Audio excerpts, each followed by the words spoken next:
Ang sabi nitong si Lenlen, sustento na nga lang daw ang hinihingi niya sa kanyang mister na si Lando para sa kanilang anak. Pero 3 buwan na raw ang lumilipas hanggang ngayon ay hindi pa rin daw nagpapadala itong si Lando. 5,000 kada buwan ang hinihingi nitong si Lenlen na sustento para sa kanilang anak ni Lando. Pero bakit daw parang siya pa ang naghahabol? Kaya naman sige, wag na natin patagalin pa. Mula pa po sa Pangasinan, 25 years old Lenlen, magandang tanghali sa'yo. Magandang tanghali din po. Oh, Lenlen, sabi mo ay asawa mo itong si Lando. Kasal ba kayo? Hindi po, live-in partner ko lang po siya.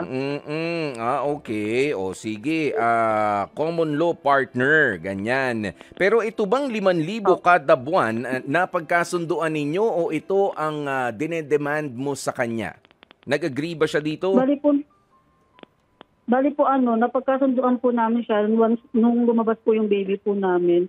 Usapan po namin, magbibigay po siya ng sustento na 5,000 every month. But today po, halos 3 months na din po siyang hindi nag-aabot po ng sustento. Pero meron naman siyang naiabot kahit papaano nung mga naunang buwan. Meron naman po pero pa utal-utal parang kailangan mo pa siyang i-remind. Kailangan ikaw pa po yung maglimos ng time sa kanya. Anak niya naman po yung pambili naman ng gatas and diaper ng baby niya yung hinihingi ko. Hindi naman siya para sa akin. So, parang ang naging dating sa akin, kailangan ko pa ba maglimos sa kanya para lang maibigay niya yung sustentong dapat para sa anak niya. Okay. So ganito muna, unang-una, bakit sustento ang ibibigay na lamang nitong ni Lando? Naghiwalay na ba kayo? Opo, kasi simula po nung may panganak po yung baby namin, hindi na po kami nagkakasundo po sa lahat po ng bagay. Parang nag-feeling binata pa rin po kasi siya nung time na nagbubuntis po ako. Feeling binata, baka naman ikaw nag-a-adjust pa syempre. Unang anak mo ba yan, Lenlen?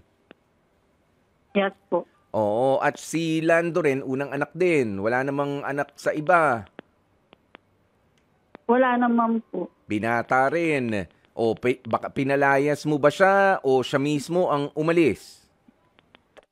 Bali, po kasi, maayos naman po yung hiwalayan po namin. Hindi lang po talaga na kami nagkasundo. Alam niyo naman po, di ba, parang na-fall out of love na rin po kami sa mga ginagawa rin po niya, ganyan. Kulang din po talaga. Hindi na po kami nagkasundo. Okay. Sige, sabi mo nga, 3 buwan na sa ngayon na hindi pa nagpapadala ulit itong si Lando mula nung huli, pautay-utay. Ano bang trabaho nitong si Lando? Syempre, 5,000, malaking halaga rin yan, ha? Opo, po siya, isa po siyang parang security guard po. Nagbabantay po siya ng isang, parang stall po. Magkano ba ang sahod ni Lando? Napag-usapan niyo ba yan? Hindi ko po sure kung magkano. Pero alam ko po medyo maliit din po. Pero kaya naman po niya kung monthly naman po ibibigay kasi kinsenas katapusan naman po yung sahod. Kumbaga kahit twice a month magbigay siya 2,525 kada sweldo, hindi pa tumutupad. 3 buwan na. Opo, para naman po sa baby niya po. Oo nga, papaano nga yung baby? Paano mo nairaos yung 3 buwan hanggang ngayon? Tuloy-tuloy pa. Bali po po ako, online selling po ako ng mga food, mga frozen food po. Kung ano-ano na pong extra sa online kasi wala rin naman po mag-aalaga sa baby ko. Ako lang din po nag-aalaga tapos ako pa nag-deliver ng mga pa-order ko po. Halos lahat ako na po yung kumikilo. Oo, unang-una ako talaga ay papalakpakan muna kita sa sipag at sa puso ng isang ina na hindi papayag, na hindi makakain si baby. Siyempre may mga immunization yan. Kumusta naman ang mga immunization ng bata? Meron naman na yan sa center, na bibigyan na?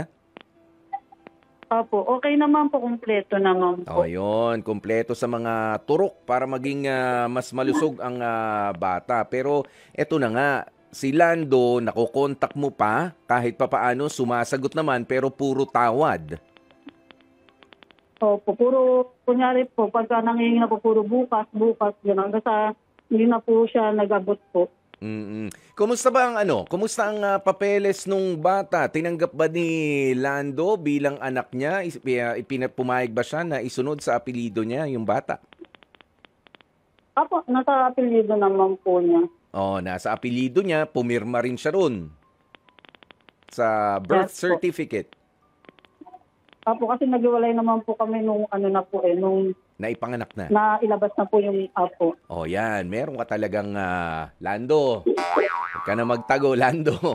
May pananagutan ka talaga dito sa mag-ina mo. Hindi na ba maayos yung hiwalayan ninyo? Baka naman yan tampururot lang at ginagamit lang din ni Lando as leverage na hindi ako magbibigay sa'yo. Tanggapin mo ulit ako. Patawarin mo na lang ako. Baka naman may mga ganyan kayong pag-uusap. Ba't hindi nyo subukan na hindi naman namimisikal, hindi nananakit itong si Lando?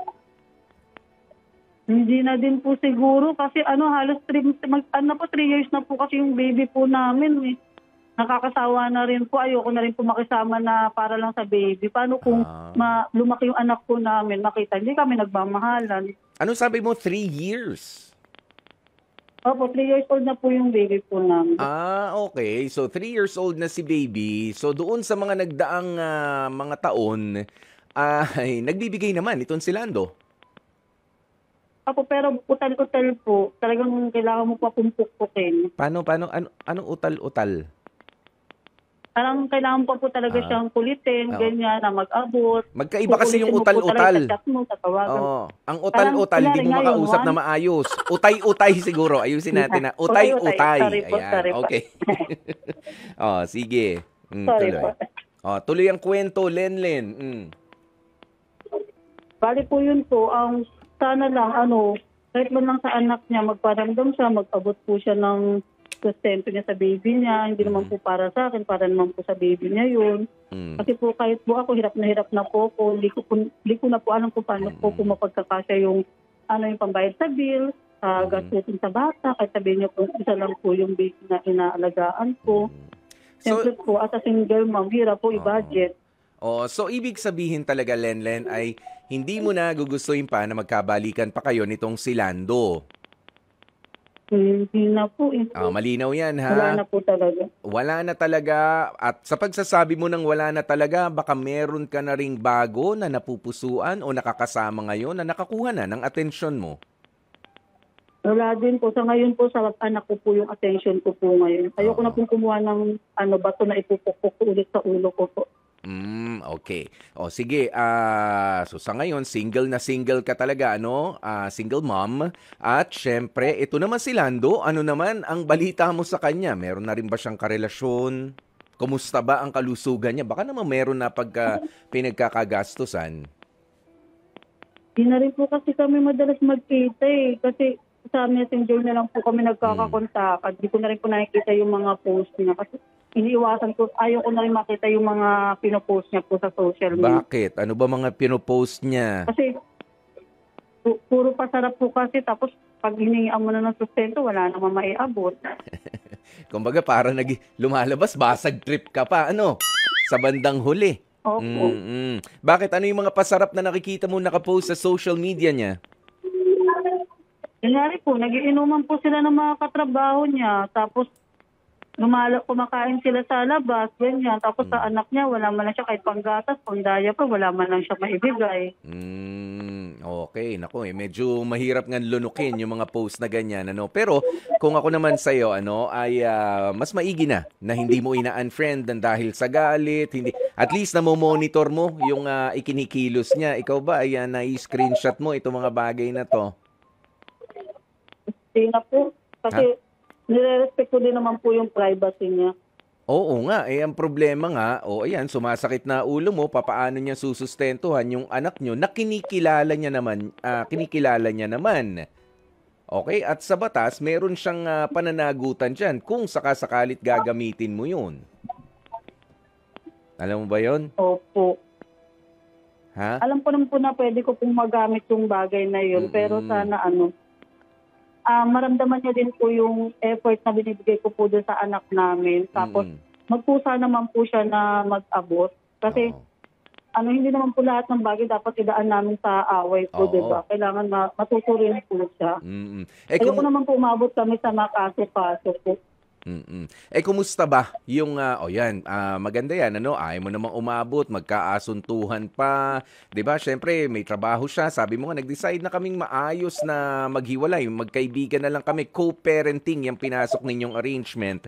Nga lang, hindi rin naman natin kasi maitatanggi yung karapatan ninyo bilang mag-ina na tinanggap at kinikilala naman itong si Lando na kalampagin naman at ibigay niya naman yung parte niya. Okay, na ipinangako. Wala ba kayong kasulatan doon sa ipinangako niyang 5,000 a month?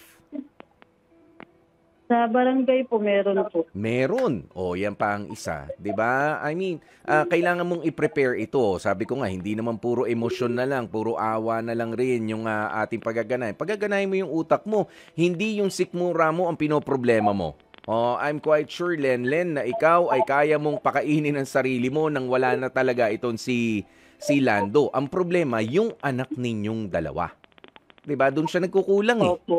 Doon siya nagkukulang. Ikaw ba naman wala namang luho na sinusuportahan? Wala naman po. Yung para sa bata, para na lang sa bata 'yon. Yung sa'yo, kaya mo nang gastusan yung sarili mo, tama?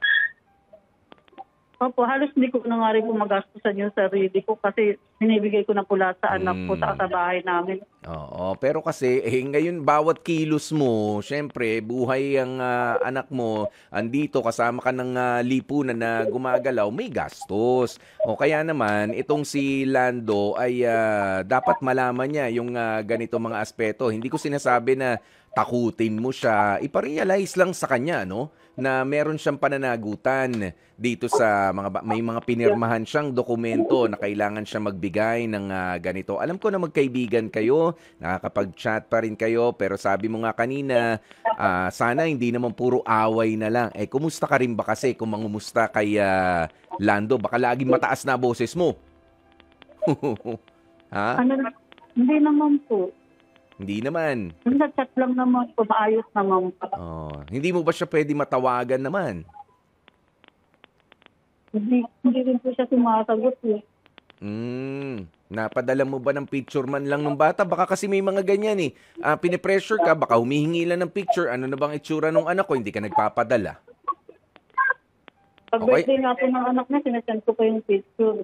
Nakakapag-send. So, nagagawa mo naman yan. Ibig sabihin, meron kayong mutual o parehong pagkilala naman sa isa't isa bilang mga magulang nitong bata. Opo. Di ko naman po pinagdadamot sa kanya yung anak niya. Gusto ko lang po itaramdam niya na maging ama naman siya. O sige, alam mo, bibigyan ka namin ng pagkakataon dito sa ating programang Heart to Heart para manawagan at malamang sa dami at sa lawak ng saklaw ng nararating ng pakikinig sa Heart to Heart dito sa 105.9 True FM, maririnig ni Lando itong panawagan mo. Eto na nga. Sige, bibigay namin sa iyo ang pagkakataon, Lenlen, ha? I-explain mo sa kanya. Hindi bilang isang pakiusap, bilang isang paalaala na lamang na hindi mo naman mabubuo ang batang yan kung hindi kayo nagmahalang dalawa. Go ahead, Len. Lando, sana gawin mo yung part mo as father ng anak natin. Lumalaki na yung bata, hindi ko kayang ako lang mag-isa yung magagabay sa kanya. Alam mo at alam ko na hindi na mabubuo yung family natin, pero sana iparamdam natin sa kanya na kahit na hiwalay tayo, maramdaman ng anak natin na buo pa rin siya. Hindi siya yung aapihin ng ibang bata, aasaran paglapit kasi kulang yung family niya. Iparamdam mo sana na tatay ka. Mabigay mo rin sana yung mga needs ng anak natin.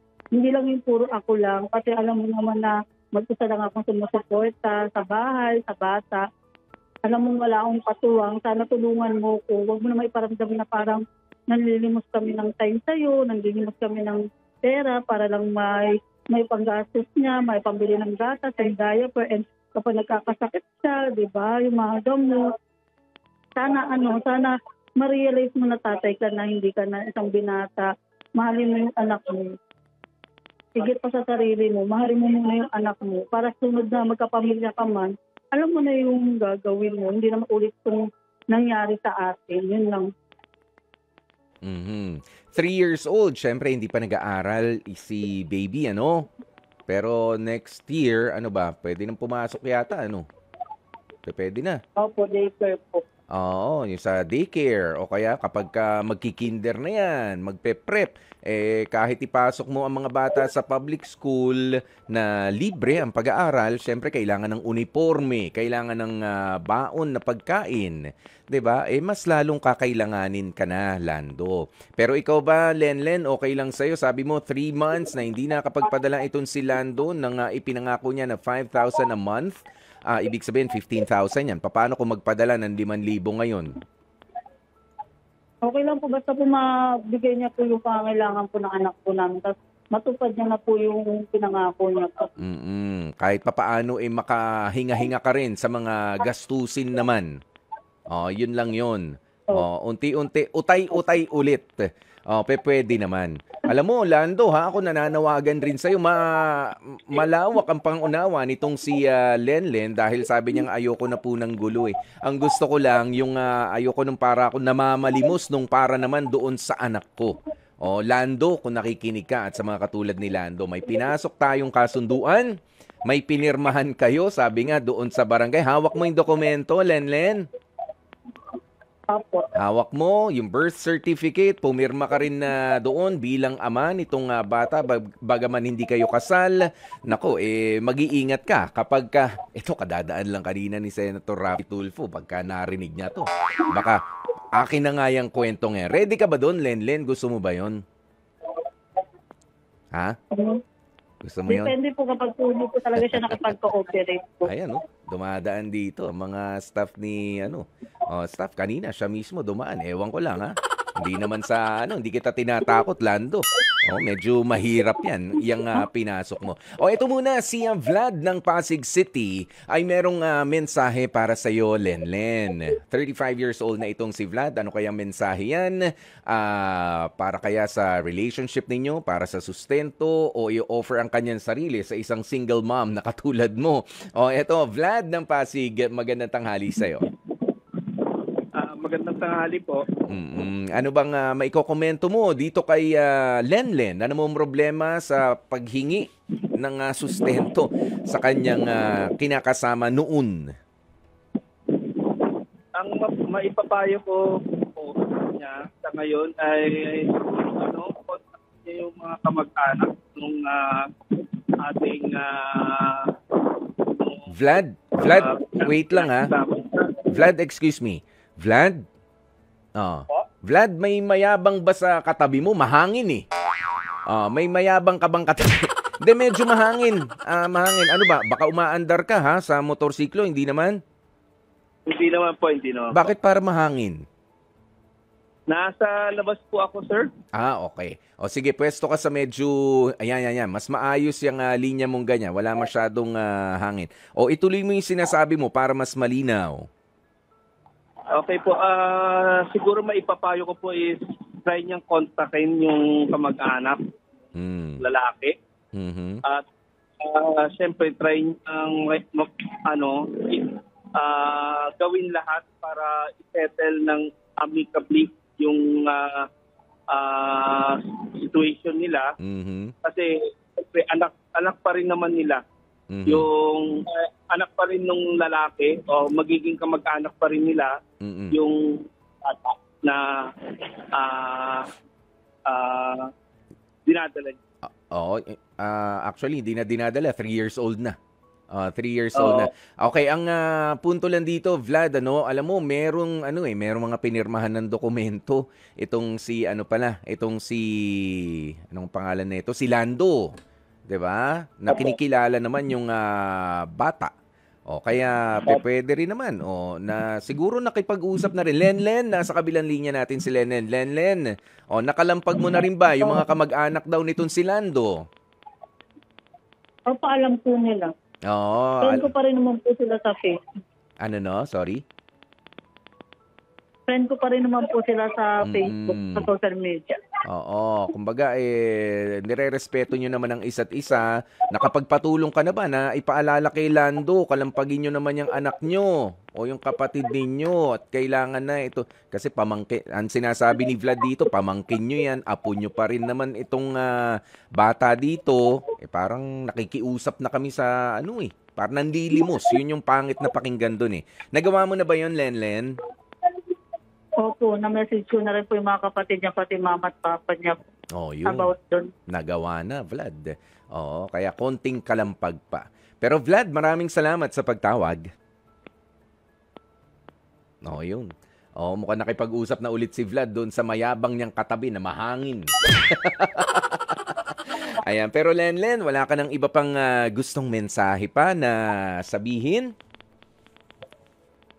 Wala naman na po. Ano na lang ang gusto mo? Ito ang tatanungin ko. At ito ang mas mahalaga kahit pa nga parang ang gulo-gulo ng mundo para sa'yo. Ano ang mensahe mo para sa iyong anak na 3 years old pa lang ngayon? Pero kung lubos ka na niyang mauunawaan, ano ang gusto mong sabihin para sa kanya? Ito na ang pagkakataon mo, Lenlen, go. Lando, maging lalaki ka naman sa sana. Sa anak mo. Tapos na yung kay Lando. Sorry po. Sa anak mo. Kung marinig mo man to paglaki mo, sana wag sumama yung loob mo sa tatay mo kasi tatay mo pa rin naman siya. Alam ko na nagkulang siya sa'yo, pero ayoko kasing dumating yung panahon na magalit ka sa mismo mong tatay. Patawarin mo siya kung ang laki ng pagkukulang niya sa'yo. Ako na humingi ng tawad. Pero kahit dalawa lang tayo sa buhay, paparamdam ko sa'yo na hindi ka kulang, na meron kang tatay at nanay na gagabay sa'yo. Ako ang bahala sa paglaki mo, sa pag-aaral mo, ako lahat. Kahit hindi siya mag-abort, sisikapin ni nanay na may bigay sa'yo lahat ng pangangailangan mo. Mahal na mahal kita na, sana lumaki kang may tapos sa Diyos. Mahalin mo rin yung mga taong nakapalibot sa'yo. Yun lang. Maraming salamat sa lakas ng loob, Lenlen, sa pagbabahagi ng parte ng iyong buhay na para bang ang gulo-gulo sa mga panahong ito. Pero sana sa pamagitan ng ating pag-uusap, ng ating simpleng pagkikwentuhan ay mas naliwanagan ka na nga sa ilang mga pwede mong paraan na gawin para masolusyonan ang problema mo. Dito po yan sa programa nating Heart to Heart sa 105.9 True FM.